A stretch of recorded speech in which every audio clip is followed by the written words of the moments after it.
साहेब, बदलापूर येथील घडलेली घटना ही अतिशय निंदनीय आहे, घृणास्पद आहे आणि हिंस्र श्वापदाला लाजवणारी घटना आहे।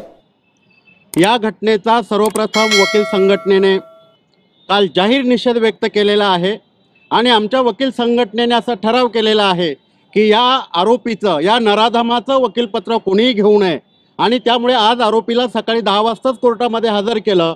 आमचे कोणीही वकिलांनी त्याचं वकीलपत्र घेतलेलं नाही आहे। आमच्या आव्हानाला त्यांनी प्रतिसाद दिलेला आहे।